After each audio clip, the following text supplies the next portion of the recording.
dashur,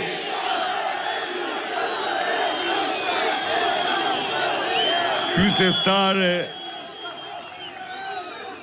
dhe qytetarë të Kamzës,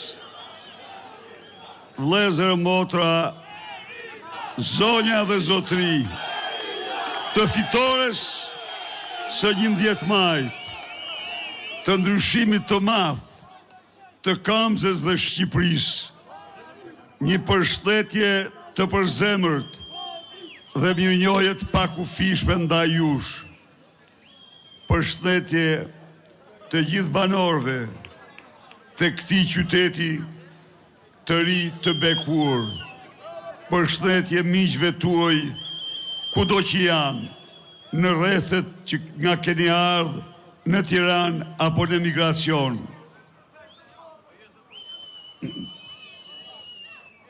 E nderuar zonja Albana Vokshi, drejtuese politike e Kamzës, të dashur deputete dhe kandidate dhe kandidat të Aleancës për Shqipërinë Madhështore të këtij qyteti, një përshëndetje të përzemërt. Krenaria e Partisë Demokratike dhe Aleancës për Shqipërinë Madhështore jeni ju, për Kamzën dhe për Shqipërinë.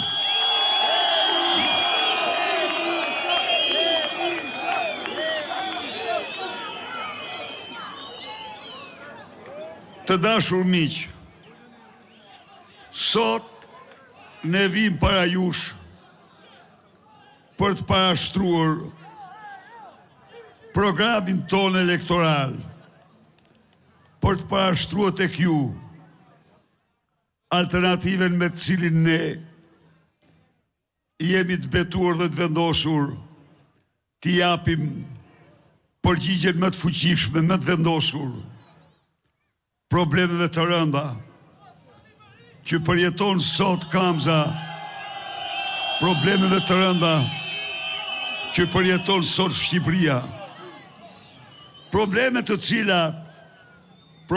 cilat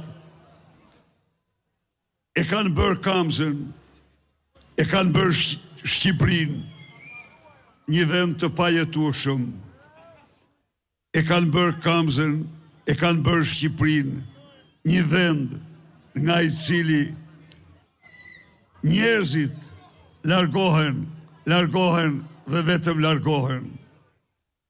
E kanë bërë Kamzën dhe Shqipërinë vendin në cilin nga viti 2014 gjerë sot, gjerë 2023.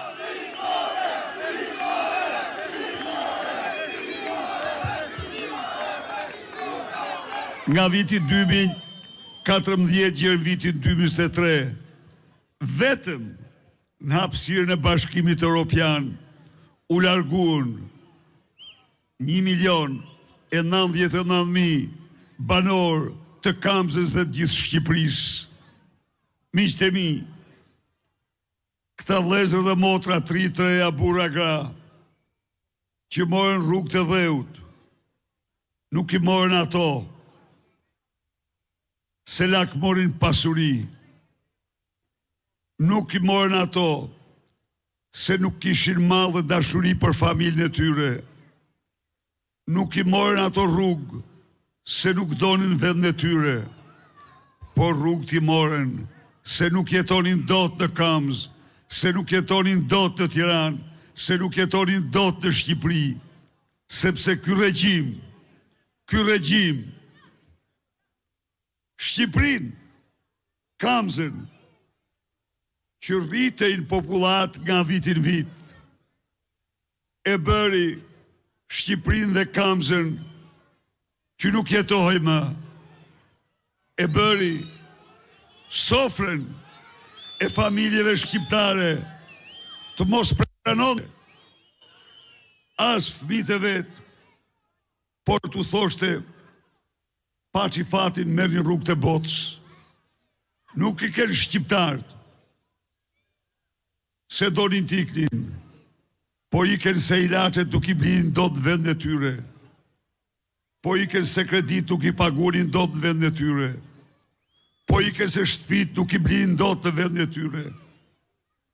Kjo është e vërteta. Dhe së fundi iken dhe iken, sepse në një akt të pa shembullt, qytetarët e Kamzës, qytetarët e Shqipërisë, që në vitin 2013 pagueshin më shumë se të gjithë qytetarët e vendeve tjera të Ballkanit, gjatë këtyre 12 viteve, ranë poshtë e më poshtë, gjatë këtyre 12 viteve, u varfruan çdo vite më shumë, gjatë këtyre 12 viteve, çmimet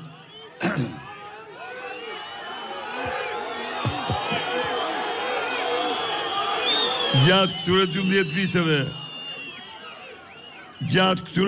viteve, çmimet e mallave e ushqimeve jetike u dyfishuan,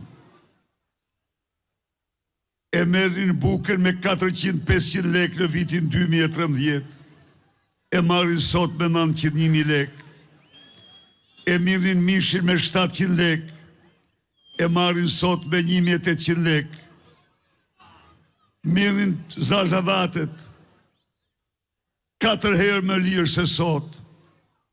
Çfarë ndodhi pra? Ndodhi që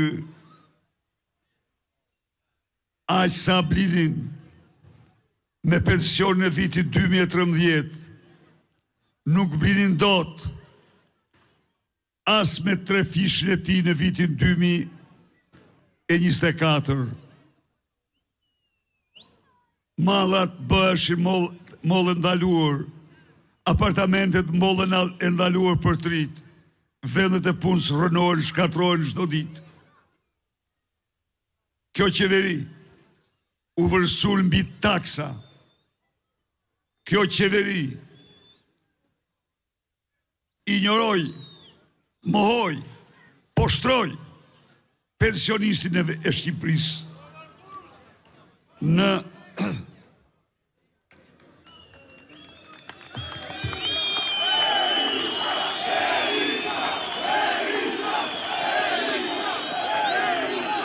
një pensionist që në vitin 2013 mirte një pension mesatar 143.000 lek. Mirte më shumë se secili moshatar i tij në vendet përreth. Po sot si është gjendja? Sot pensionisti Malit Zi merr 450 euro, kurse pensionisti në Shqipëri merr 170 euro. Pensionisti në Maqedoninë e Veriut merr 405 euro. Pensionisti në Serbi merr 430 euro. Pensionisti në Kosovë merr 190 euro. Në Shqipëri, pensionisti merr 100, mesatarja e 70 euro. Po kaq marrin? Vetëm 43% e pensionistëve, 57% e tyre marrin pension të pjesëshëm. Ka punuar 50 vjet dhe merr një pension qesharak. Të dashur miq, ky ishte qendrim shtjerëzor, qendrim poshtrues për 1/3 e popullatës. Ndaj dhe ne kemi vendosur, zotohem para jush, se 100 ditë të para nuk do ketë pensionist në Shqipëri që nuk do marrë 200 euro.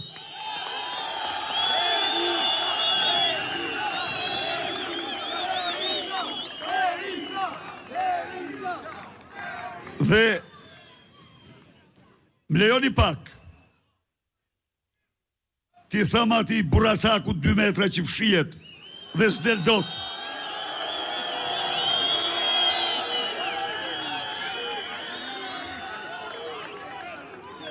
Pasi e keni kap me përsh në dorë duke vjedh, nuk del dot ballafaqohet me para jush, në televizion apo në skenë.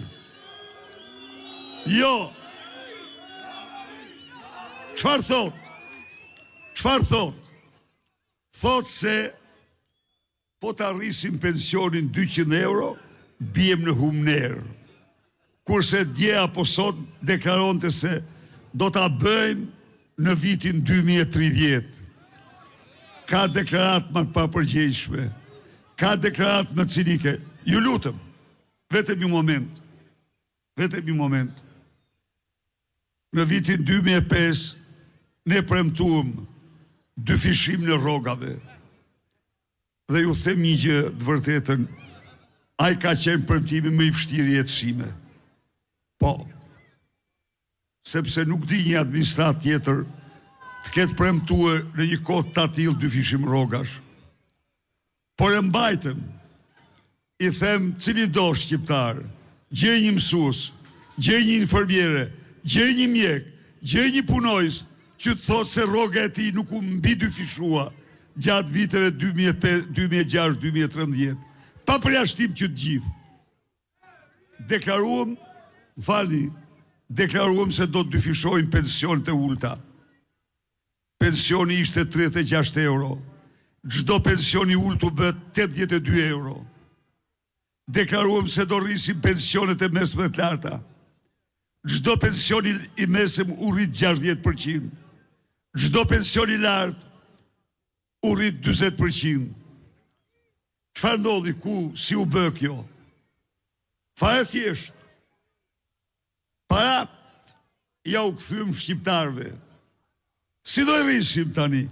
Përsëri, me të njëjtin mekanizëm, parat do ja u kthejmë ju. Si do e rrisim?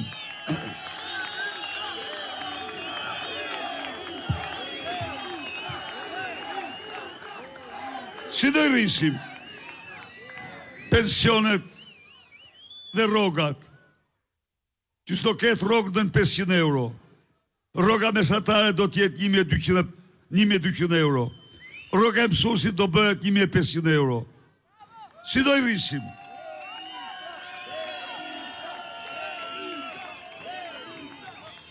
Si do i rrisim? Do i kthejmë parat që marrim prej jush, do i kthejmë tek ju. Si që rriti gjatë këtyre 12 viteve pensionet qeveria Malit Zi nga 138 euro në 450 euro. U shumo fondi pensioneve, jo, gënjeshtër ato. Nuk shumohet fondi pensioneve. Por çdo qeveri merr nga buxheti dhe i vendos të fondin e pensioneve. Si rriti para 4 muajsh Albin Kurti 20% pensionet. Mori 100 milion euro nga buxheti dhe i vendosin fondin e pensioneve. Kurse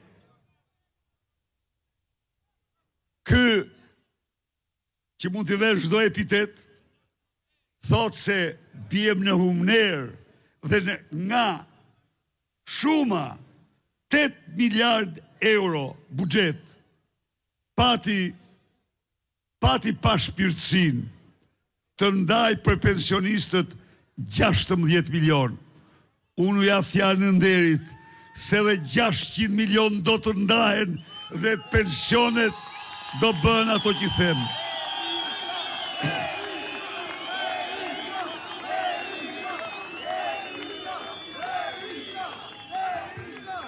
Po, as kush mos të dyshoj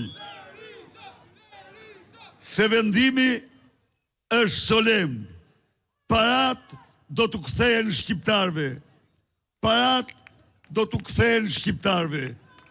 Në pensionë, në rroga, jo vetëm kaq. Çdo pensionist dhe rrogul do të ketë kartën e konsumatorit.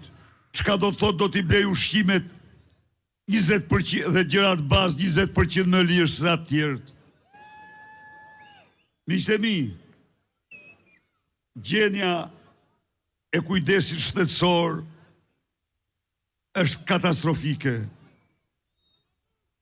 Para 2 ditësh, Instituti i Statistikave të Qeverisë deklaroi se shqiptarët shpenzojnë për kujdesin e tyre shtetësor nga xhepi. Ky që i premtoi shtetësi falas, shpenzojnë nga xhepi